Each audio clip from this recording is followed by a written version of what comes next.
Hey there, folks. Today we're going to cover a case that has been requested to me many times, and it's taken a while to get around to because I want to do it right. I understand why there's so much interest in this case because if you only have the basic information, say from the news or something, then the case really does seem quite wild. You're dealing with an elderly woman who is somewhat immobile, disappearing in a remote location with tough terrain. I think you'll find after watching this video that we are very fortunate to have a lot of details on this incident which people have probably not heard before. You'll also get a glimpse into the world of mushroom hunting, which plays a key role in this case. I'll also take you to this location and show you what it looks like.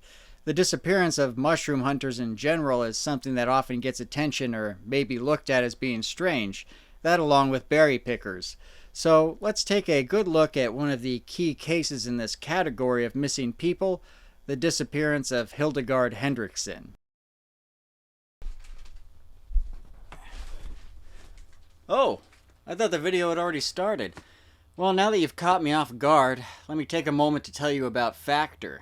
Factor makes your nutrition goals easier by delivering fresh, never frozen, dietitian-approved meals right to your doorstep. You have 35 different meals with over 60 add-ons to choose from every week.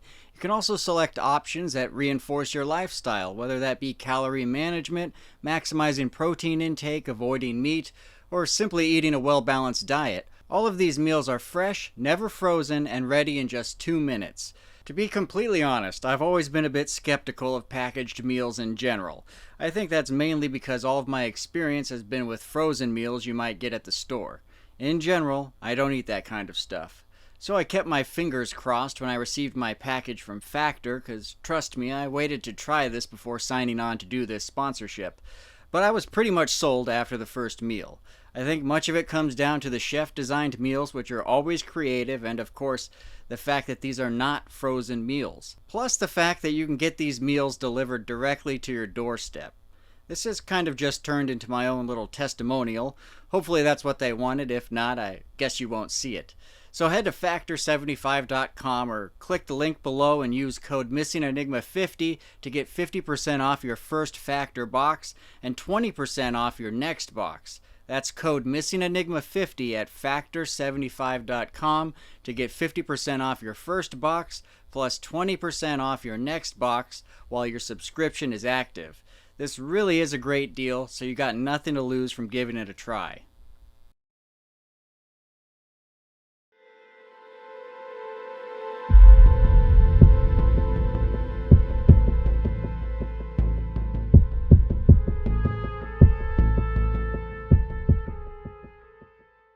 Hildegard Hendrickson was a 79-year-old woman who lived in Seattle, Washington. Hildegard was a widow with her husband Monty passing away in 2001. She was living in Austria when the two first met because Monty was stationed in Europe with the U.S. Army. The couple had 2 grown sons who both lived in the Seattle area. Hildegard came to Seattle in her 20s and studied for her doctorate at the University of Washington. She was retired in 2013, but had previously worked as an economics and finance professor for Seattle University for almost 30 years. Hildegard was an avid mushroom hunter. In fact, she was considered by many to be an absolute expert in the field. She had been going out into the field for the last 37 years and had become proficient in the identification of many mushroom species. She would also regularly instruct others on mycological identification. Hildegard was a member and educational chair of the Puget Sound Mycological Society and was well regarded throughout the mushroom gathering community in all of Washington state. Hildegard would often go hiking and picking by herself, but she would never travel too far from her car. In addition to that, it was known to her friends and family that she had a bad knee due to arthritis that further prevented her from walking long distances or crossing rough terrain. Friends said that Hildegard could be brash, bold, and feisty, but that her direct, energetic approach earned her admiration. At the time in question, there had recently been a wildfire that had burned through the Basalt Peak area on the east side of the Cascade Mountains, which creates the perfect breeding ground for desirable mushrooms like morels. This intrigued Hildegard, and she knew it would be an excellent place to do some hunting. On June 8, 2013, she left her Seattle area home while driving her light green Ford Focus.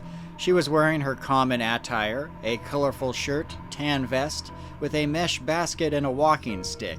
A friend of hers said that Hildegard always wore a very unique piece of jewelry, a custom-made gold morel mushroom on a gold chain. The piece was a gift from her deceased husband, and she wore it in his honor every time she went mushroom gathering. According to a friend who had recently gone mushroom hunting with her, Hildegard never left sight of her car when she hunted. She always left her car unlocked, she would stay on level ground, and her knee had been noticeably bothering her lately. He said that she would not push into brushy areas or go over logs and obstacles. We know that Hildegard made it up to the precious mushroom hunting ground near Basalt Peak, but she did not return. A few days would pass and neither her friends nor her family would hear from her.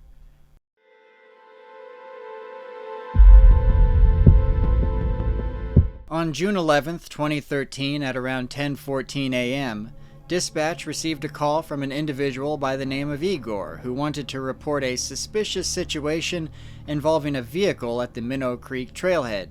Igor said that he was in the Basalt Peak burn area hunting for mushrooms, and that he had been doing this for the last several days. He stated that a light green Ford Focus had been parked at the trailhead and left unattended for the past 2 days. He was additionally concerned to find that the doors were unlocked and the windows were slightly open. Igor said that he decided to enter the vehicle and see if he could find a note or a name that would give him some clue as to who owned the car. While engaged in this task, he discovered some papers and other items that identified the owner as Hildegard Hendrickson of Seattle, Washington. Igor was surprised to see that name as he actually knew Hildegard, though not necessarily very well, but he knew that she was a long-time mushroom hunter who lived in the region, and he had spoken to her several times over the past few years in the Lake Wenatchee area. Igor told dispatch that it would be very unusual for Hendrickson to stay overnight in the area, and that the vehicle had been parked in the same location and position as when he had first observed it 2 days prior. Igor relayed the license plate number to the Ford Focus, and dispatch was able to look up Hildegard's information from the Department of Licensing. This gave them her Seattle address and her general information such as age, height, eye color, and hair color. Dispatch then relayed this information to the Chelan County Sheriff in order to begin a search and rescue operation in the Minnow Creek Trail area. At 10:47 a.m., a Chelan County Sheriff Sergeant, Bruce Long, made phone contact with Igor, who gave him directions to the location of Hildegard's Ford Focus. Prior to responding to the trailhead, Sergeant Long made contact with Hildegard's son, Andrew, who lived in the Seattle area. He was advised that his mother's vehicle was found parked at the Minnow Creek trailhead and hadn't been moved for 2 days. Andrew Hendrickson told Sergeant Long that given this information, he believed his mother was possibly missing. Andrew said that the last correspondence he had with his mother was via email about 2 days prior. He said that he would check with his mother's friends and neighbors to determine when she may have left her home in Seattle. Andrew told Sergeant Long that his mother was an avid mushroom hunter who had traveled to the Lake Wenatchee area on prior occasions to look for mushrooms. He also said that his mom would routinely search for mushrooms along roadways and established trails. Andrew Hendrickson would later call the sergeant back after checking his mother's residence and confirming she was not at home. Andrew said that he contacted numerous people and nobody had seen or heard from Hildegard in the last few days. He did learn that she had told some acquaintances that she was traveling by herself to the Leavenworth, Washington area to pick mushrooms on June 8th. Andrew said that when he tried calling his mother, the phone had simply gone to voicemail. He then said his plan was to begin driving to the Leavenworth, Wenatchee area to assist deputies in the search for his mother. Sergeant Long told him to make contact with a deputy at the Forest Service Ranger District Office in Leavenworth, since there was limited cell service at the trailhead. At around 1:40 p.m., a Sergeant Kent Sisson began forming a team to begin the search and rescue up at the Minnow Creek Trail. He issued a call for any volunteer search personnel from the Sheriff's SAR organization to meet at the trailhead at around 4 p.m. He was also able to call in several bloodhound handlers to assist with the operation. Afterwards, Sergeant Sisson and 2 others from the department began collecting equipment needed to initiate a hasty search and began making their way up to the trailhead.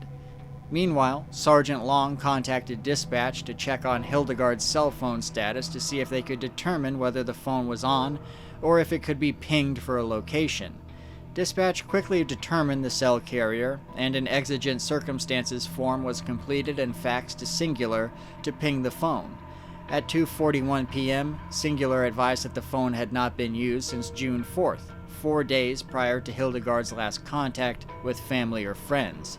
The phone status at the time appeared to be off, with no signal registering with the Singular company. Sergeant Long arrived at the Minnow Creek trailhead at around 3 p.m. and began speaking with the initial reporting party, Igor, as well as 7 others who were present in the area. It was determined that Hildegard's vehicle had arrived at the trailhead sometime on Saturday, June 8th, in the afternoon. Igor told Sergeant Long that he had spoken with Hildegard on the morning of June 8th near the Rock Creek campground and trailhead, which is several miles to the west off of the Chihuahua River Road. At the time, Hildegard was collecting mushrooms there. Igor said that he had a conversation with her about mushrooms, and he had mentioned to her that morel mushrooms were growing well in the Basalt Peak burn area, which is accessed from the Minnow Creek trailhead. Hildegard told Igor that she had not been to that area in the past, so Igor gave her directions to Forest Road 6210, also known as the Chickaman Ridge Road, which is an offshoot of the Chihuahua River Road. Igor told Sergeant Long that he did not initially realize that the green Ford Focus belonged to Hildegard. He said that Hildegard would routinely make day-trip mushroom hunting excursions from her home in Seattle, but she usually returned home the same evening. Sergeant Sisson would arrive with additional deputies at around 3:38 p.m., making contact with both Sergeant Long and Andrew Hendrickson, who had made the decision to drive directly to the trailhead. Andrew was accompanied by his girlfriend, Mary. Sergeant Sisson began by investigating the 2012 light green Ford Focus that was parked at the trailhead and facing to the west. The driver's door and the front passenger door windows were down approximately 1 to 2 inches, as if to ventilate the vehicle during the daytime heat. The vehicle doors were unlocked, and there were maps, general clothing items, collection bags, and other miscellaneous items located in the passenger compartment of the vehicle. Hildegard's purse containing her wallet, driver's license, cash, credit cards, keys for the Ford Focus, and other items were located in the trunk of the car, which was also unlocked. In addition to that, they found a cooler containing snack foods and water, which appeared as though it hadn't been used and was still sealed. 2 paper bags of mushrooms were also located in the trunk. One of the bags contained bolete mushrooms, and the other bag contained morels. In speaking with Andrew, Sergeant Sisson learned that his mother routinely makes day trips to the east side of the Cascade Mountains to collect mushrooms. The sergeant learned that Hildegard had been making these trips during the mushroom growing seasons for approximately 37 years, and that she was known as a mushroom or mycological identification expert who regularly instructed people on mushroom identification. Andrew said that his mother was very safety conscious and would not walk far off established trails or roadways, and that she would not venture very far from where she would park her vehicle. After speaking with Andrew, the sergeant requested Forest Service barricades and signage to close off Forest Road 6210 at the Chihuahua River Road. Forest Service rangers were also advised of the situation. At 3:54 p.m., a search and rescue command post was established at the trailhead and a briefing was held for search personnel. Sergeant Sisson was established as the incident commander, and search areas were defined as high probability areas. These areas included the Minnow Creek Trail, the area due west of the trailhead, and to an area south of the trailhead. 14 ground search personnel were deployed in 4 teams. A bloodhound handler named Fenton showed up with his dog Lucy and was familiarized using scent articles in the Ford Focus. They began to search up the main Minnow Creek Trail. A second dog team with search dog Sela arrived and began searching the high probability areas near the main trail.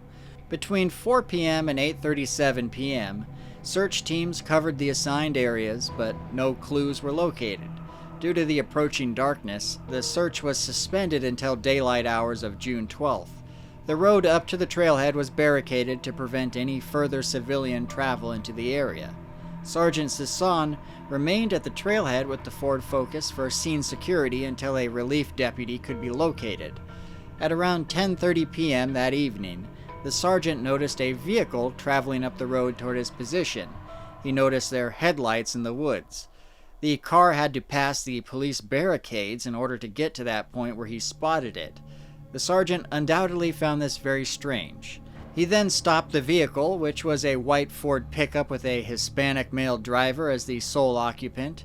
Sergeant Sisson tried to find out what the man was doing in the area at night and why he had passed the police barricade, but the individual spoke only broken English.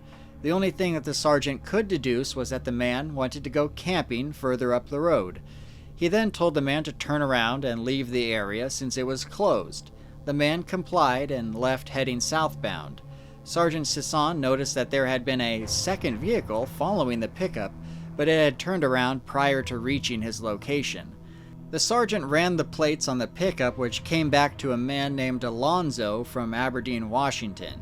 At around 11:20 p.m., Sergeant Sisson was relieved from his night watch duty by another deputy.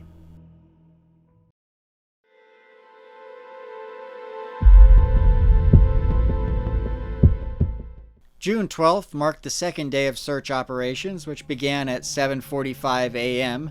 with a briefing for search personnel. This time they had 34 people involved in the search. 14 of these began doing grid searches in areas north, south, and west of the trailhead, with about 15 to 20 feet between personnel. This team covered a large area of where there was anticipated to be a high probability of detection, with natural land barriers to the south and west. Dog teams were again deployed into the high probability area above and below the trailhead. At around 9:05 a.m., a man named Jeremy, who was one of the initial subjects contacted at the trailhead on the first day of the search, arrived at the command post in his white Toyota Prius. He said that he had left a small pack further up the main road while hunting morel mushrooms on the day that it was reported that Hildegard went missing. He wanted to drive up the road and retrieve his pack. Deputies escorted him up the road about a quarter of a mile, and Jeremy located his backpack. He then admitted to deputies that he had concealed 4 bins of morel mushrooms in the brush in the same general area. Deputies made Jeremy find the bins and take them back to the command post. There he admitted to picking the mushrooms the day prior and then concealed them, knowing that the area was closed to commercial picking. Jeremy claimed that the wording of the private versus commercial mushroom gathering is vague in the documentation provided to pickers. This information was turned over to Forest Service personnel for follow-up. Jeremy also mentioned to deputies that he had been in the area on Saturday, June 8th. He arrived at the Minnow Creek trailhead at around 8:30 a.m. in the morning that day, and there was no car present at the time. When he came back out of the area later in the afternoon, he noticed Hildegard's Ford Focus parked at the trailhead. He never actually observed her in the area, however.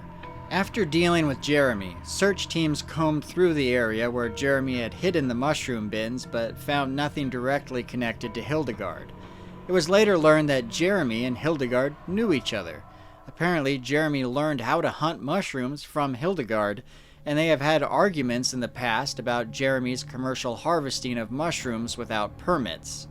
Afterwards, a deputy on scene spoke with a subject named Victor who had seen a woman who he believed to be Hildegard at the trailhead at approximately 1 p.m. on June 8th. Victor said that he saw Hildegard starting up the main Minnow Creek Trail carrying a basket and wearing a tan vest.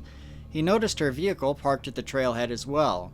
This same deputy also spoke with a Forest Service employee who believed he had seen Hildegard on Minnow Creek Trail just below the first switchback on the route from the trailhead.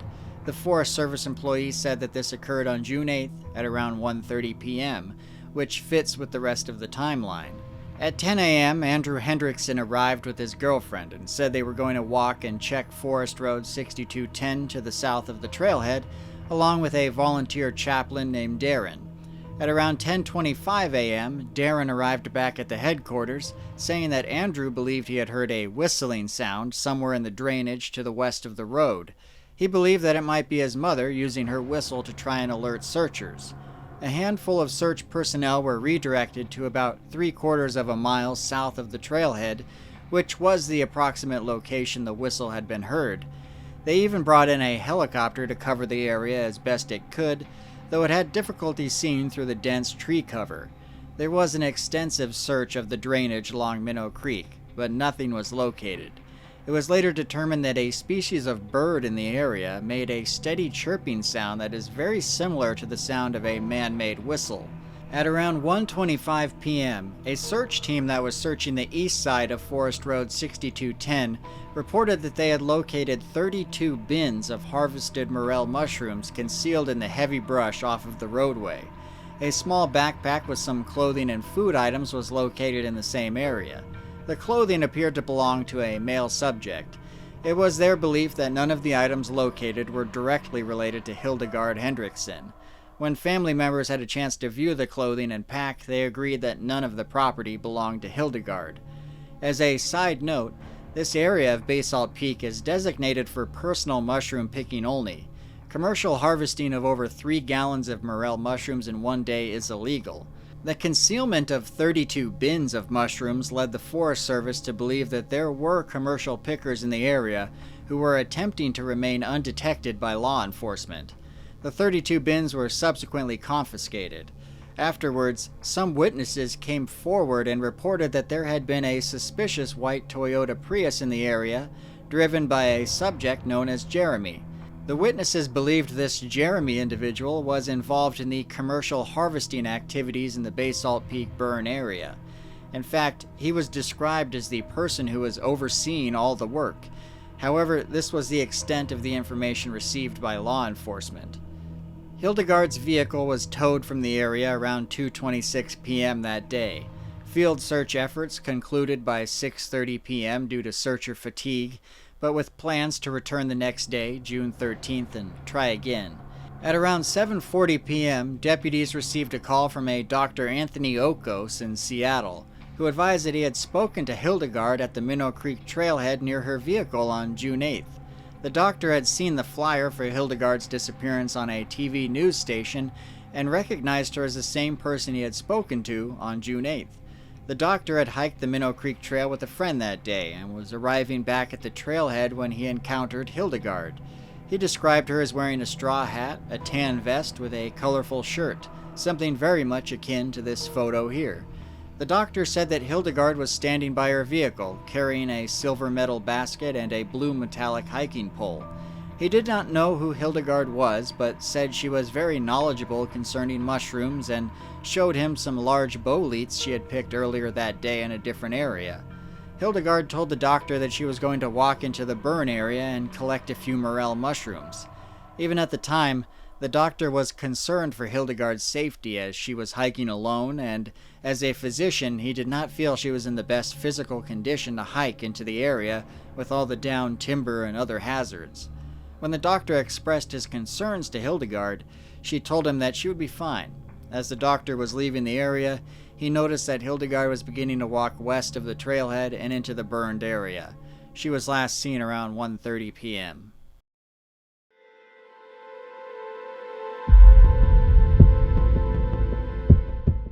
Day 3 of the search began on June 13th at around 8 a.m. with 33 personnel participating. This included 6 members of the Puget Sound Mycological Society who had arrived to assist in the search for their friend. The group split up into 7 teams and were each given assignments of high probability areas. A cadaver dog was used extensively in the area near the point last seen and down into the Minnow Creek drainage where the possible whistling was heard. During this time, a detective on scene at the command post interviewed a man named Gary Werner who had been camping in the area for several days while picking morel mushrooms. Gary was present on June 11th with other subjects when Sergeant Long first arrived on scene. He told this detective he had been camping at a site about 1.5 miles further north on Forest Road 6210 with his dog on Monday, June 10th. He observed the green Ford Focus at the trailhead on Monday and Tuesday prior to the searchers arriving on scene, but he had never seen nor spoken to Hildegard. Gary said he always made sure to comply with a 3-gallon-a-day limit for morel picking and that he knew there were commercial pickers in the area, which angered him. The search on this day again ended without any clues or success.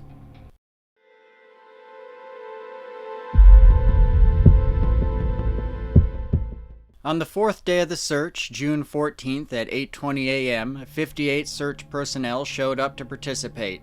A wide range of assignment areas were handed out to multiple teams, including a canine unit. Certain high probability areas that were searched on day 1 and day 2 were rechecked by teams, but still, no clues were located during this operational search period.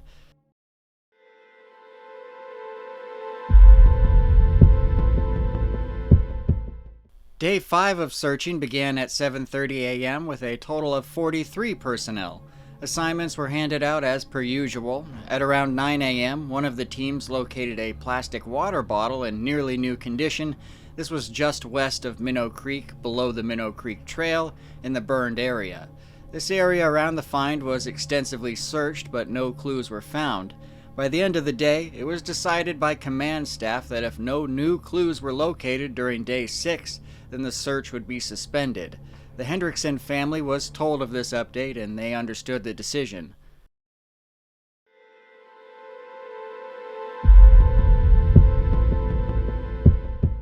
Day 6 of searching began at 8:15 a.m. with 43 search personnel yet again. In addition, 7 canine handlers arrived from the King County Sheriff's Office. This unit contained ground scent, air scent, and cadaver scent dogs. Assignments were split up between some new search areas as well as other areas that had been previously searched but were still considered high probability. All reports indicate that the teams made one hell of an effort on this day. In the afternoon, command staff met with the Hendrickson family concerning the overall search effort. They reiterated that since no new clues were found, they would have to suspend at the end of the day, but that new searches could be implemented if new information is ever received. At 4:50 p.m., the search for Hildegard Hendrickson was officially suspended. The Chickaman Ridge Road was reopened and missing person flyers with information and photographs concerning Hildegard were posted at the trailhead and at the intersection of the Chickaman and the Chihuahua roads. During and even after the search, a number of tips came in to investigators, as they always do. Most of them turned out to be dead ends, irrelevant, and the like. One that seemed worth mentioning came from a Puget Sound Mycological Society member named Wanda. But here we already get into something I like to call timeline wonkiness, because part of Wanda's report makes no sense. And I don't necessarily think it's her fault, but the fault of whoever took the report.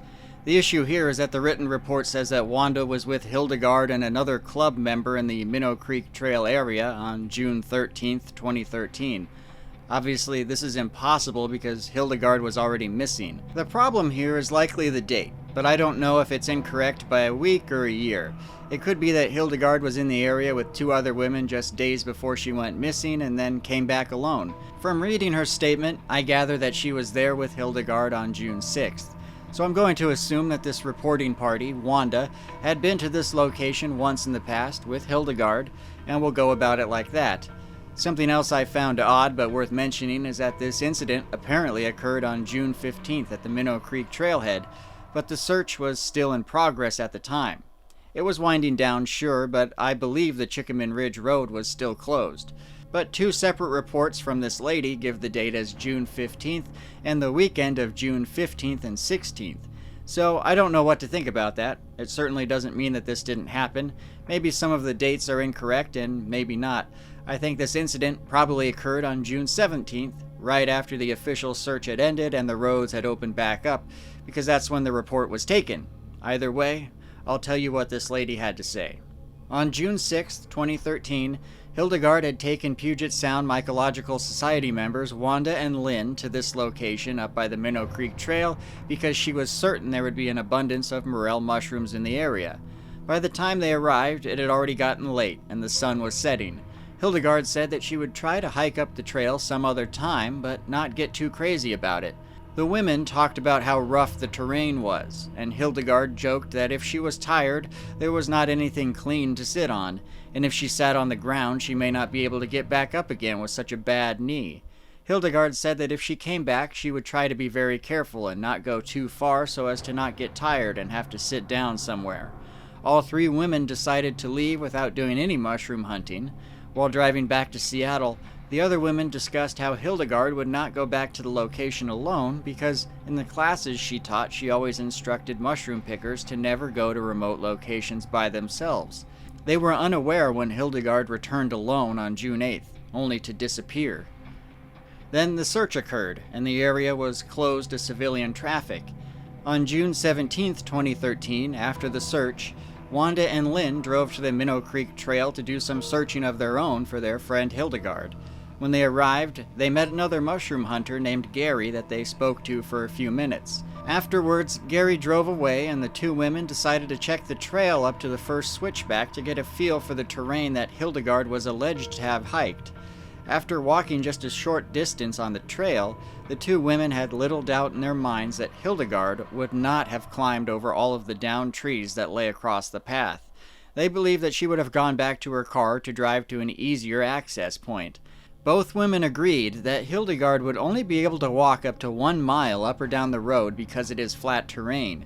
They did not think that Hildegard would be able to step over logs.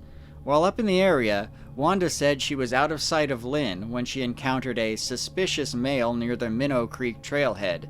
She said that he was driving a metallic royal blue van with no back and an added flatbed behind the cab. Wanda said that the man seemed to be in his 40s, a white male about 6 feet tall, overweight with dirty hands and a noticeable scar on his nose. He was carrying 2 5-gallon buckets full of mushrooms, which he put down next to his van before looking towards Wanda. He told her, "People kill for these mushrooms, you know.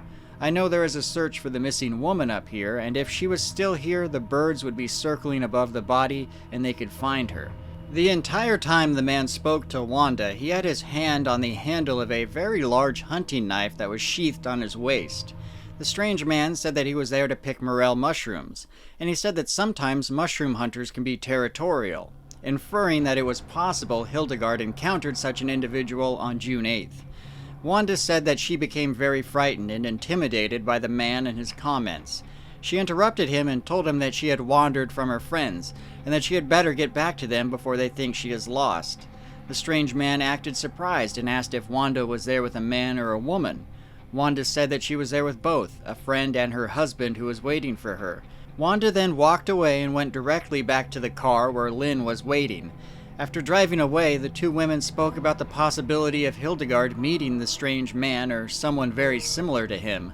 They agreed that Hildegard would have confronted and even threatened to call the Forest Service or police to report an illegal commercial mushroom harvester, which the strange man most certainly was. Wanda told authorities that she is becoming more and more convinced that this is what happened to Hildegard, especially after speaking with people who were involved with the search effort. Wanda said that the encounter with the man was brief, but she felt that he was rather suspicious and it made her uncomfortable. She gave a physical description of the man to the authorities. As a little addendum to this incident, on this same day, June 17th, a woman named Michelle called authorities to report a strange man she had encountered at the Minnow Creek trailhead.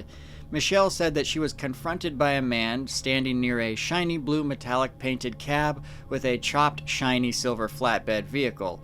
She described the man as Mexican or Filipino, in his late 30s or early 40s with very dirty hands and acting nervous. Michelle said that the man mentioned that he had heard the missing persons case is being investigated as foul play. Michelle said that the man made her very uncomfortable, and she couldn't get away from him fast enough. It would seem that these two incidents are likely connected and the same individual. Sometime around this date, a deputy was in the vicinity of the Minnow Creek trailhead when they had an encounter with Gary, a man previously interviewed by police. Gary was apparently known as a commercial mushroom harvester, but said officially he picks only his daily allowance. He said that he felt very bad for Hildegard's disappearance and for her family.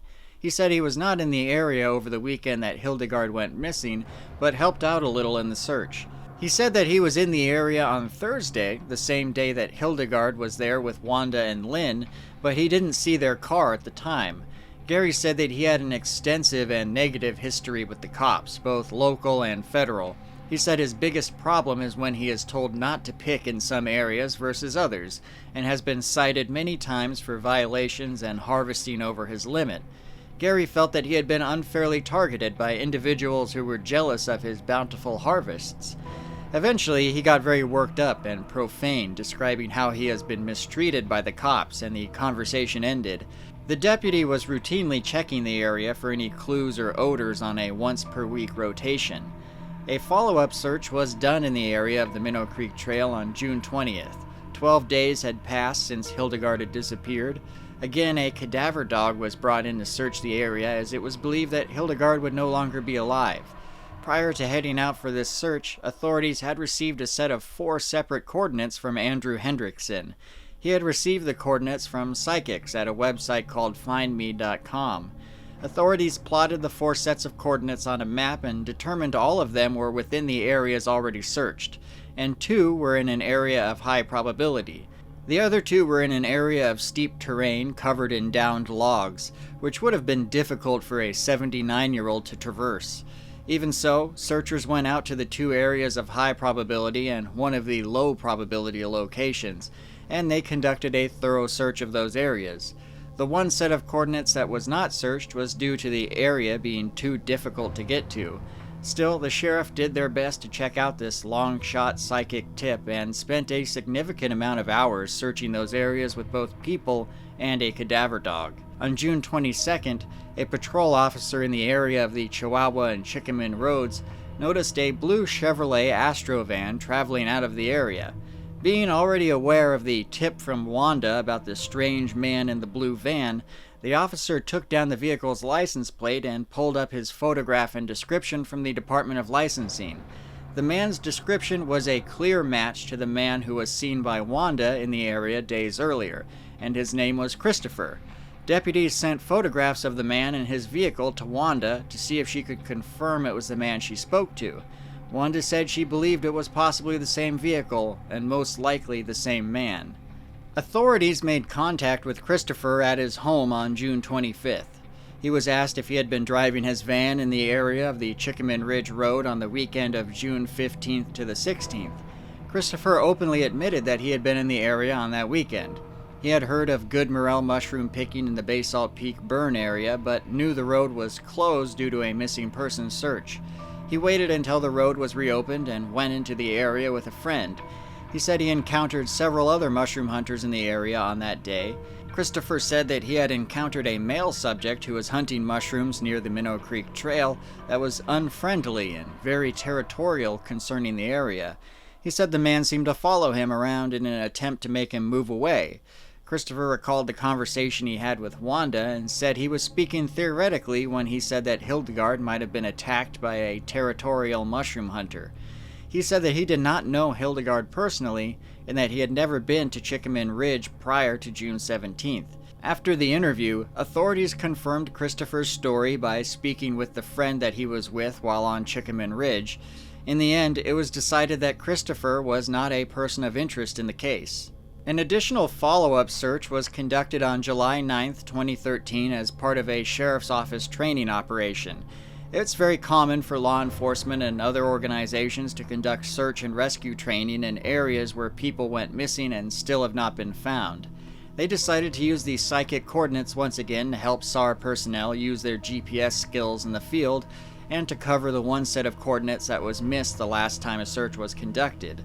All teams made it to their designated coordinates and conducted those searches in those areas. Nothing related to Hildegard Hendrickson was found. In the late afternoon, search teams checked an abandoned campsite located approximately 1.3 miles north of the trailhead. It appeared that nobody had used the campsite for at least 2 weeks. In the end, searchers found a bunch of garbage, empty propane tanks, bottles, cans, and other irrelevant items. The search was complete by 5:45 p.m., and all personnel went home. Another follow-up search was conducted on September 12th of 2013. One of the main objectives of this search was to have 2 individuals who had last seen Hildegard on the Minnow Creek Trail accompany searchers to the point last seen and reconstruct Hildegard's last known position in reference to the trail. They had 1 volunteer canine, 2 ground search teams, and 1 motorcycle team. Most of the ground they covered on this day had been covered many times before, as it was in the high probability zone. At 1:50 p.m., a member of the motorcycle search team reported that they detected a foul odor while on the roadway north of the trailhead. The smell came from the east side of the road and down a steep embankment sloping into the Chickaman Creek drainage. Another deputy confirmed the odor, but neither could pinpoint the source. Ground teams performed a search of the embankment, but had trouble pinpointing the smell, which would fade and return. The searchers made plans to bring in a specialized cadaver dog to search the embankment as soon as possible. That search occurred 2 days later on September 14th, with 2 cadaver canines searching the area. They did an extensive search of the slope, but the canines were unable to detect the odor during the 6-hour operation that went well beyond the designated area. Bear hunting season had been open beginning in August, and it was considered that the odor could have been the remains of a hunter's kill. Unfortunately, the dog's failure to detect a scent meant that it would remain a mystery. This would also be the last follow-up search for Hildegard Hendrickson in 2013. In the end, 2,524.5 man-hours were devoted to searching this area.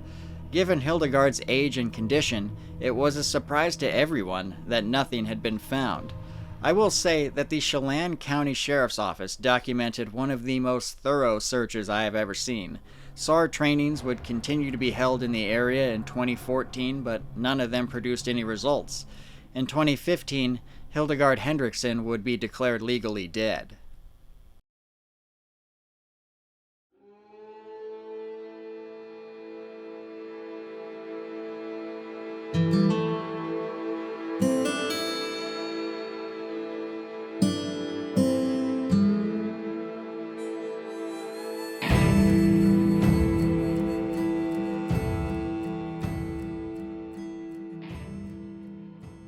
It's always a pleasure to return to the Cascades. On the way, I passed the Espresso Chalet and Scenic Creek, both areas I visited last year for the Giafuta disappearance.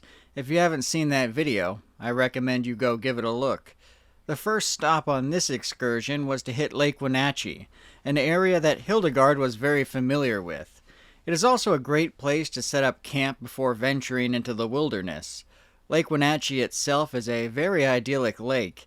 The location is quite popular this time of year, so the weekends tend to see a lot of turnout from visitors.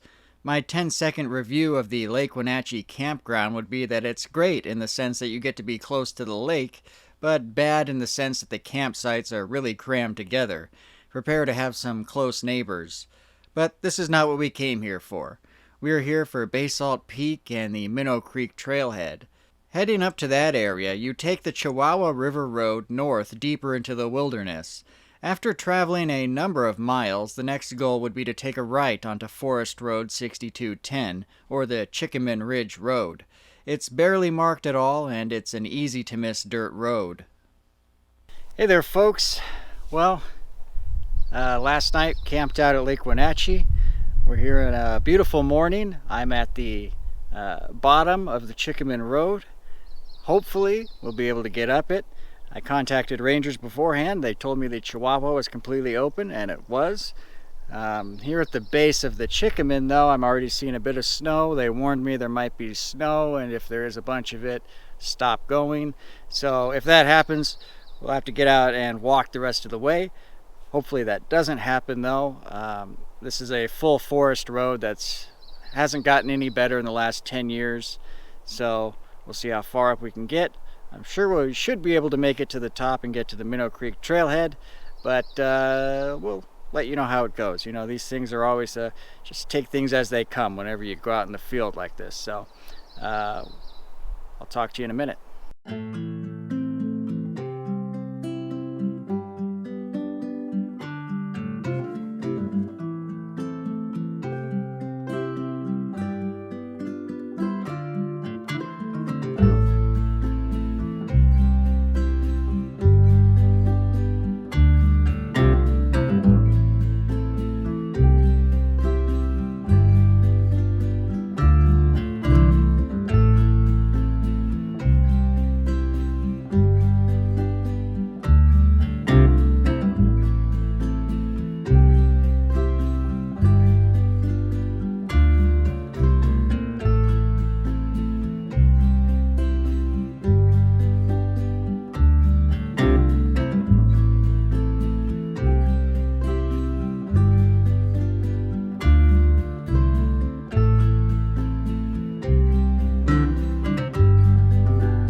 All right, well, I'm here at the Minnow Creek Trailhead.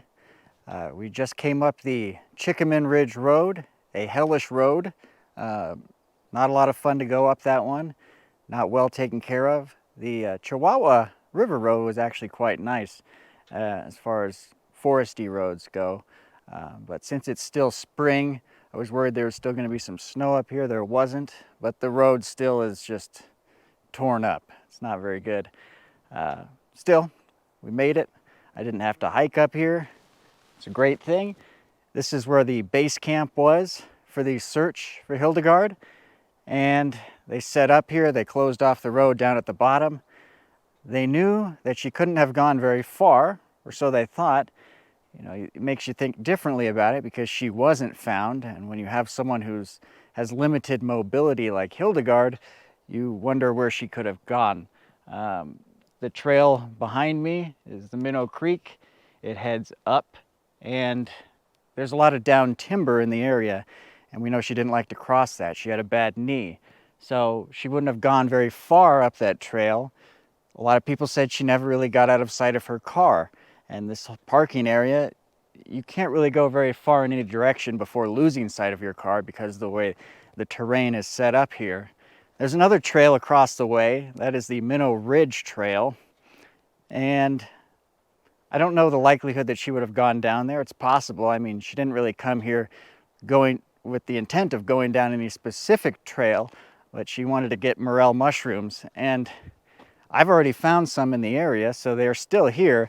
But back in that time, there was a fire here in the area, and morels tend to grow up after a fire season. So she was here looking for morels. The Minnow Ridge Trail has exactly what it says, a ridge. And you could possibly fall down that ridge. And that could be an explanation. They did get a scent down there, and they never really found out what that scent was. But at the same time, you would think they would be able to pinpoint something. And would she really have gone down this trail that far, or gone off trail to the point where she would fall down a ridge? I mean, it doesn't really seem logical. But let's look around the area and see what we can see. I'll stick to the roads too, because I know that's what she would do. That's what we have heard from others she would do, would stick to the road and look for morels along the side. So I think it's worth just checking the areas because the roads here are right along ridge lines and you could fall there. But again, she seems like she was a safe person, but it's still worth a look. So let's check it out.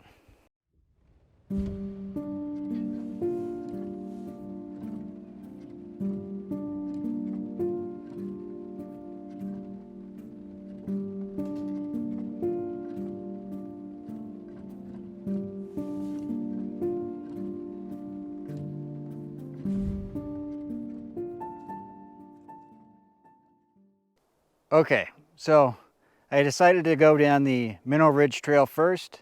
I got a little shot of the ridge here, very steep. You could fall down it if you decided to go looking over the ledge. I don't know why anyone would do that. But the interesting point is I'm only 100 feet down the trail before I run into this, which is just logs covering the trail. I mean, you're not going to be able to walk down this trail very easily. And remember, Hildegard, limited mobility. Just this first bit here, I mean, climbing over these wouldn't be fun. These logs are basically giant spike logs. You know, you fall on these, you're going to get hurt, and it just keeps going as far as the trail goes, or at least as far as I can see it going. So right away, we kind of run into problems in terms of where could she have gone.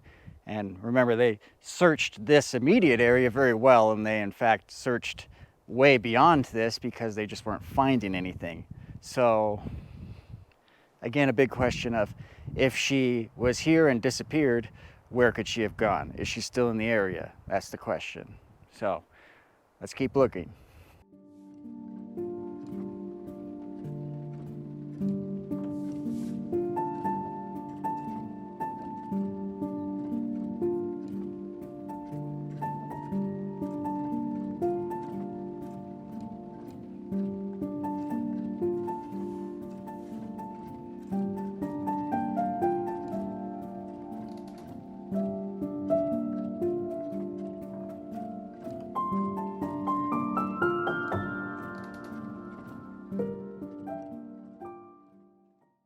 right, I'm now walking up the Minnow Creek Trail.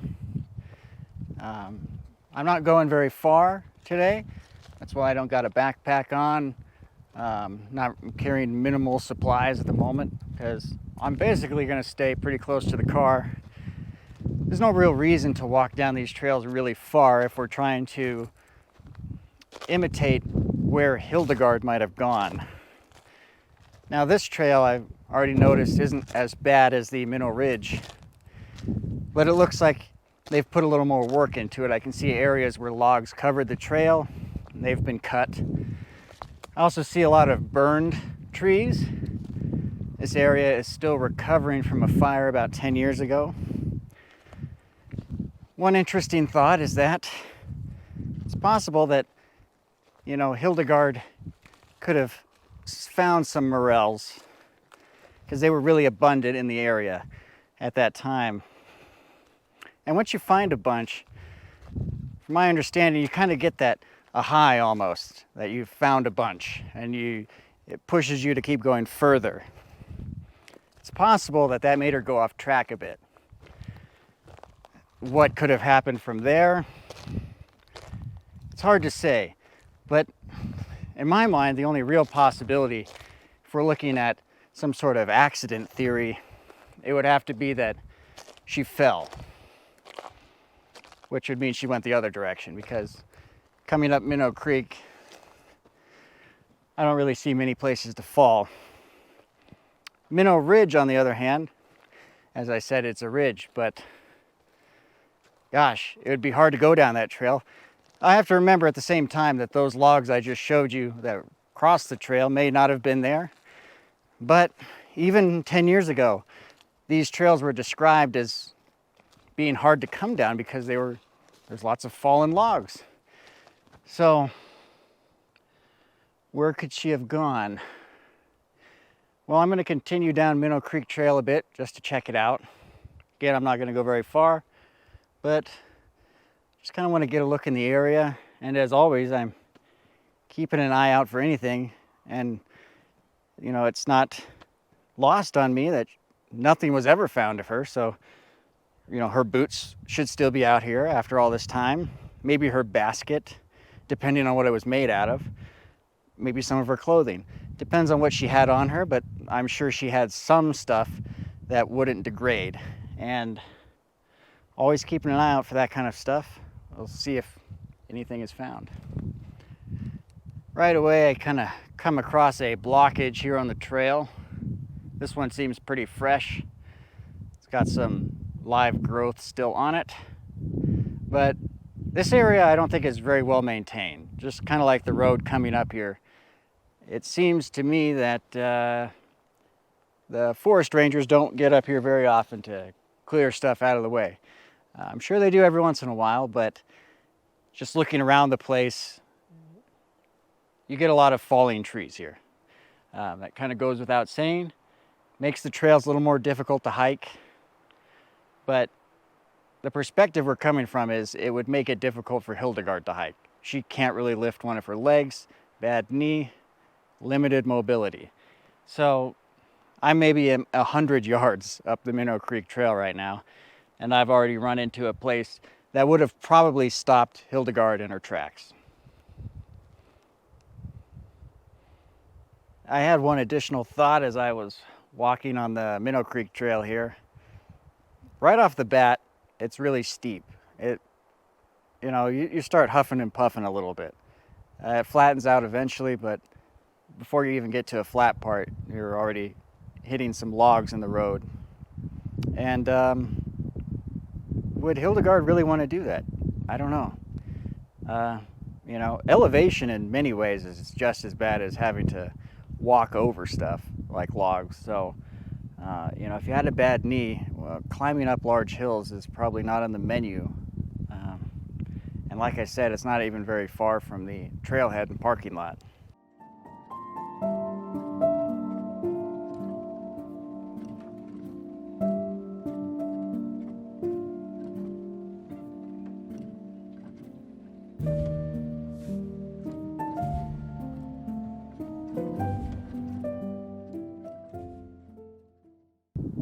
Well, I'm walking along the road here, just kind of keeping an eye off to the side, see if I can see anything. There's a ridge along the road that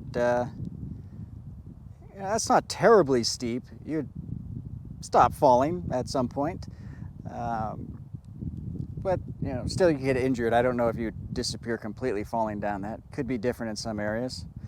Haven't found any mushrooms yet, at least morels. I've found morels down in near the Lake Wenatchee. Haven't up here. I did come across this 12 gauge shotgun shell. People were probably up here shooting. Looks pretty old, but I don't think it has anything to do with the case. I just, of anything I've found, that's something. Anyway, I'm going to continue on and see what we can see.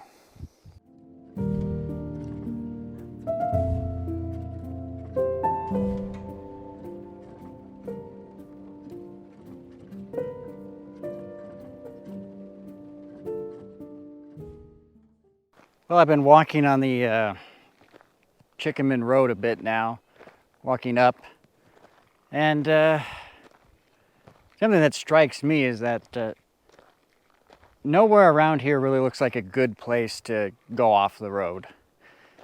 I got my right, you have a steep ridge. Obviously you're not going to be going looking down there, especially Hildegard. To my left, you have a steep incline going up into an area that she would not fare well in, because obviously there's more fallen logs off trail than there is on. And in addition to that, it's really steep right there. I wouldn't even really want to go off trail here. So would she really get off the road? Would she go off the trail? As I said, the only possibility there would be maybe if she was really finding some morels. This area was getting pretty well stripped clean by the commercial harvesters. So that's something that needs to be thought of in this case. For someone to disappear so completely in an area like this, where there's not too many places for her to go because she's limited in how far she can walk or where she would walk, you have to consider, is she even still up here? Especially when the search happened. Was she even in the area anymore? Some of the commercial mushroom harvesters, which to do it here in this area is illegal, some of them seem like pretty shady characters. And it does make you wonder if foul play was involved in this case, because, Hildegard, she seems like she was a bit of a stickler for the law, right? If she saw someone over harvesting or commercially harvesting, she was the type to go up and talk to that individual and give them a piece of her mind about what they were doing. And that's not always a good idea, especially when you're out here in an area this remote. I mean, anything could happen to you out here, and the individual would have plenty of time to get rid of your body. That's kind of just the facts of it.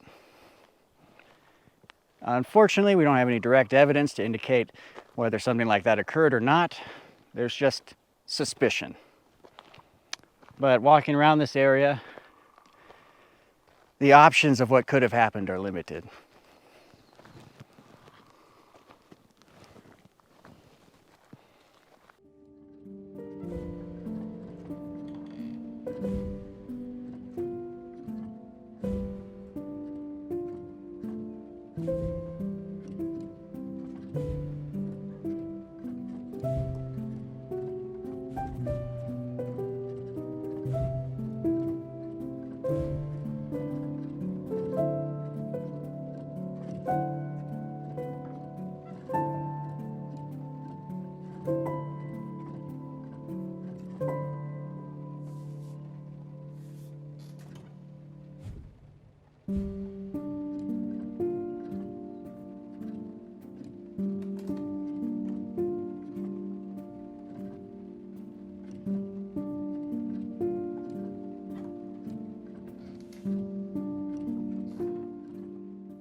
So I've been hanging around the area for a good minute now, good while, and nothing is really changing my mind about the initial perspective I had on this place. If it was an accidental thing, she must have fallen down one of these ridges around here. And then another part of me leans towards this foul play angle because it's difficult for someone of her mobility to disappear so completely. That definitely lends towards foul play. And we kind of have a number of suspects in this case. You know, there's not just one, there's kind of multiple. You know, I was just walking the road here and recalling that an officer was stationed right here at the trailhead, and he was just kind of guarding the site, waiting to be relieved for the night. It was close to midnight, I believe, and then he started seeing headlights coming down the road here. And that's strange because either that was his relief or it was someone who had blown past the barricade they had put up at the bottom of the Chickaman. And he encountered two vehicles, two pickups. He only saw the individual in the first one. I believe he said it was a Hispanic fellow who said he was coming up here to go camping in the area. I can't tell you enough how much that story sounds like BS because just coming up here myself, you know, if you were to come up here in the middle of the night looking for a camp, it just doesn't make sense. This is really remote. The road is terrible. There is 1,000 better campsites before you even come up this way. And I don't know that there's good camping up ahead either. But to be coming here in the middle of the night to set up camp somewhere this remote, I'm just not buying it. It seemed to me like those guys must have been in the area. Maybe they were mushroom hunters doing it commercially, illegally. Again, while they were searching this area, they found 32 bins of morels in an area, which were confiscated. That could have been the Hispanic fellows who were coming up here in the middle of the night. That could have been their stash. We don't know. As far as I know, they were never questioned again, and no one knew who was in that second vehicle. But obviously there was a lot of illegal mushroom hunting going on here at the time. And the question is one of those characters, one of those shady characters, kind of evil enough to have done something to Hildegard? And it's difficult to say because obviously we don't know them. We just know bits and pieces about each of these individuals from what we have heard from the sheriff's reports.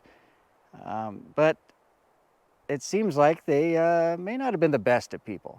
And it certainly lends to a possible theory of foul play in this case. And I'm sure I'm not the only one who thinks that.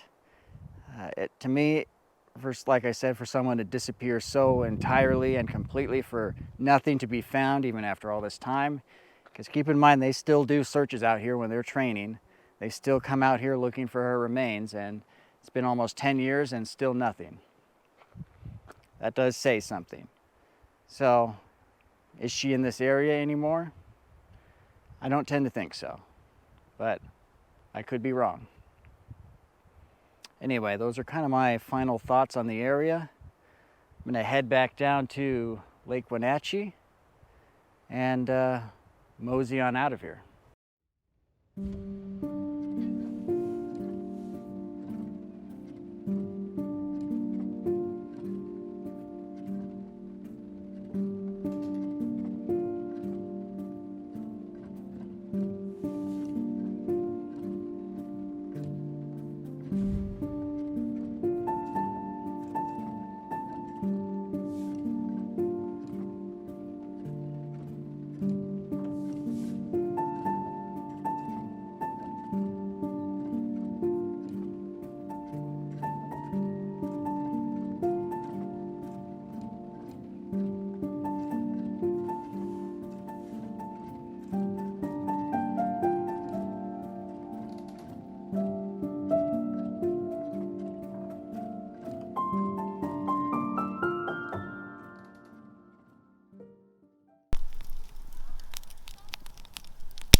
So now that we've covered all of that, you may see that this is a bit of a mystery.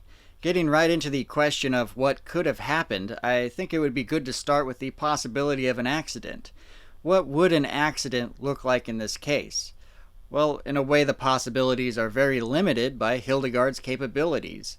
She would stay near her car. She had a bad knee, likely wouldn't travel more than 1 mile. She would stay on level ground, and she wouldn't cross logs or go into thick brush.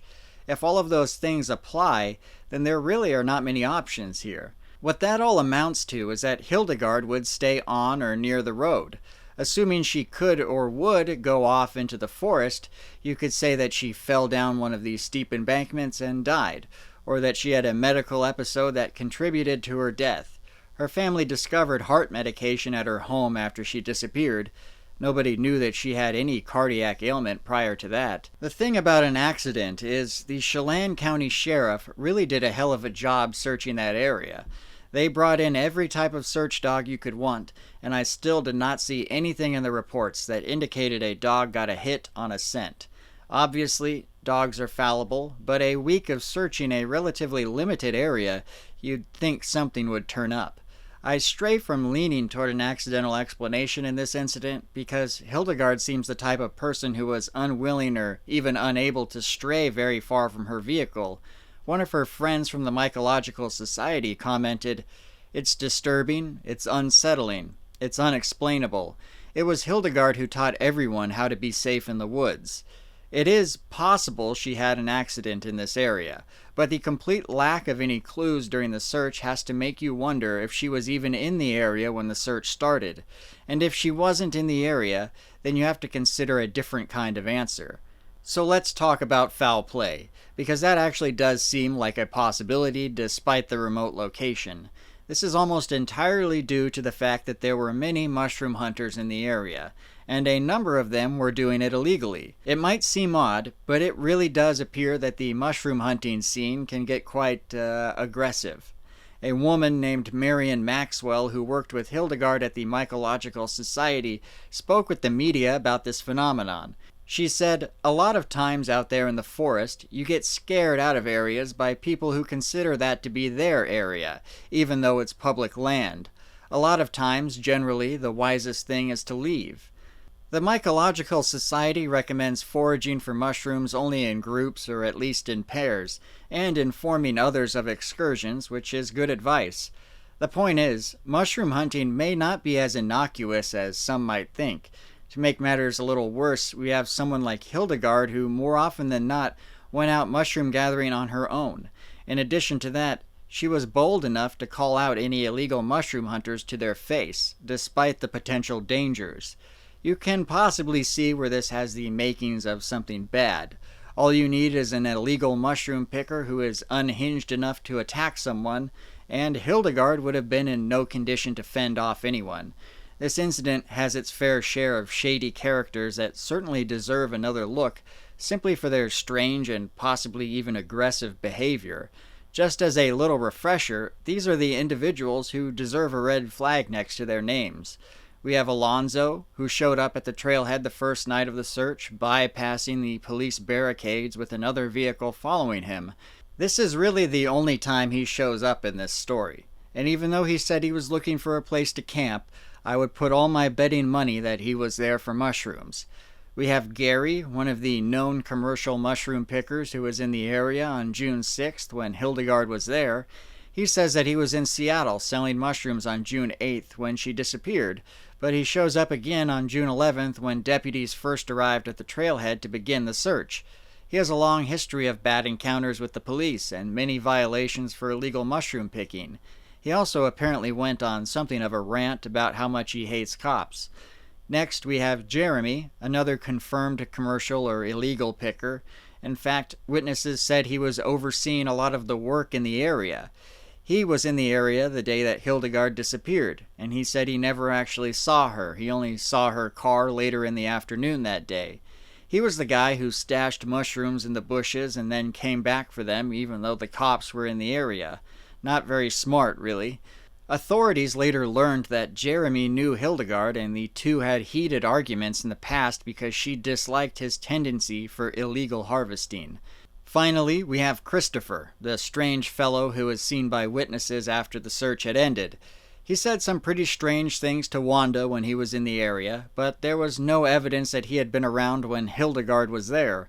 In fact, he told police that when he went mushroom hunting there on the 17th, he was followed by and intimidated by a territorial mushroom picker. Police openly said that they did not believe he was a suspect. In my opinion, there's really two standouts on this list, Gary and Jeremy. What's interesting is that I am apparently not the only one to think this. When I got a hold of Hildegard's missing person questionnaire that was filled out by her son Andrew Hendrickson, there's a section where it asks if you think there is anyone the police should interview. He wrote down Jeremy and Gary. I think he has those names in the correct order as well. Jeremy was there on the day that Hildegard vanished. They knew each other and had arguments in the past. In addition to that, when Sergeant Long first arrived on scene, he spoke with everyone at the trailhead. Sergeant Long wrote down the names of all the individuals who were there, but he added an additional little blurb when it comes to Jeremy. He says that he saw Jeremy sitting in his vehicle and talking to Igor. Then Jeremy started to yell loudly that he knew Hildegard. Jeremy seemed very upset, as if Hildegard was a close relative of his. When Sergeant Long went over to talk to Jeremy, his demeanor changed, and he calmed down dramatically. He then started talking about his new hybrid car. Just some more odd behavior to add to the list. Typically, you don't get this many odd characters in a missing persons case like this.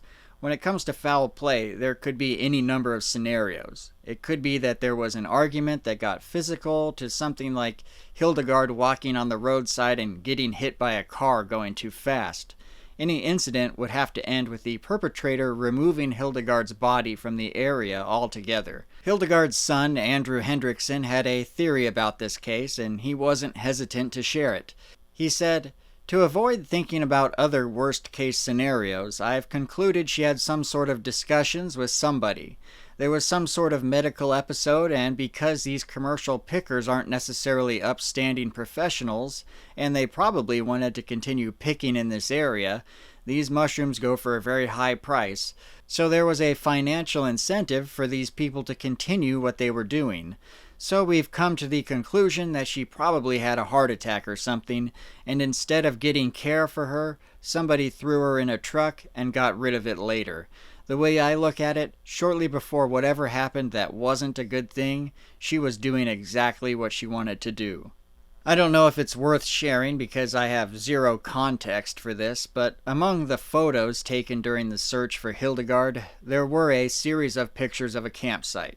I can't be certain of the circumstances in which this campsite was found because there is no matching description in any of the reports. During the search, it was mentioned that they had found an abandoned campsite, but what they say they found there doesn't really match up with the pictures.